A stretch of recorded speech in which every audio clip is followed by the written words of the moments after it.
predicting the formula of ionic compounds with common polyatomic ions.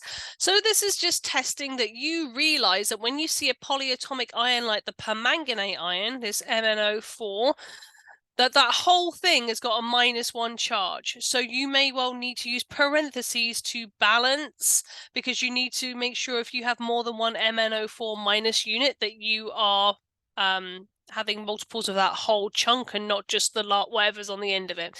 So one way to do this is kind of list your cations down one side, so Fe2 plus down one side, and the other cation is NH4 subscript 4 plus. So we got a +2 cation and we got a +1 cation, and we just need to make sure that whatever species we form, the ionic compound is going to be electrically neutral. So our two anions are MnO4 minus, the permanganate ion, and IO3 minus the iodate ion.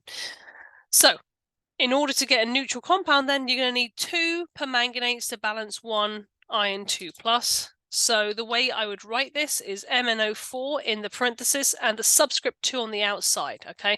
So what that is telling me is I have 1 times Fe2 plus, and then I have 2 times MnO4 minus, and I put them together, it should be neutral, okay? Would help if that minus looked distinct, okay? Because +2 plus 2 times -1 is going to be 0. It should be neutral, okay? Okay, so ion 2 plus and the iodate ion will be the same thing. So FeIO3 and then subscript 2 outside the brackets to tell me I've got 2 times this -1 charge coming from the iodate. The convention is always that you put the cation first. So I would put my NH4 first and then my MnO4, my permanganate. So you don't actually need to use parentheses here because there's 1 ammonium cation and 1 permanganate anion and they balance, right? But sometimes people might just to sort of be a stickler, but it's a 1-to-1 ratio, right? Same here with this NH4 plus is balanced completely by the IO3 minus. So of course these numbers should be subscripts. It's hard to do when I'm in Zoom. Okay, so let's see what else they can throw at us then. Lovely. Okay, so something to be aware of here, we've got iron 3 plus, so it's a transition metal. Okay, so if you're naming transition metals, don't forget that you have to actually, you know, if I was going to name whatever compound it formed with the hydroxide or whatever, I'd have to state that it was iron 3 hydroxide, not iron 2 hydroxide. So again, you might find it useful to write, okay, I've got iron, let's see, ammonium, let's do that first, NH4 plus, and then I've got iron 3 plus as my other cation. So what kind of combinations can we make here? So along the top, I've got my hydroxide ion, which is a 1- charge, and then I've got my, iodate again, iodate ion, which also is a 1- charge. So these top two are just going to be 1-to-1, right?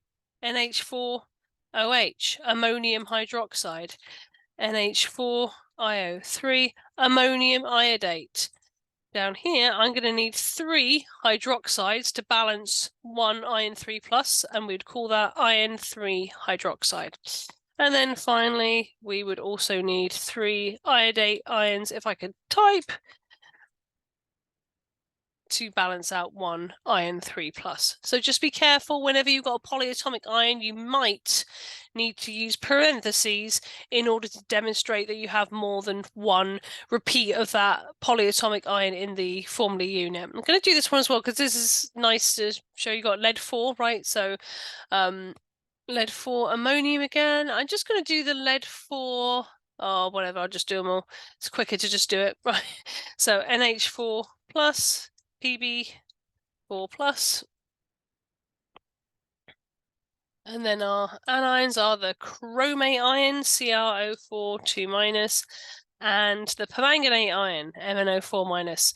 So you're going to need 2 ammoniums for every 1 chromate ion. So NH4 subscript 2, CrO4, that should be balanced. Okay, so remember that is a 2 minus superscript. And then it'll be 1-to-1 between ammonium and permanganate.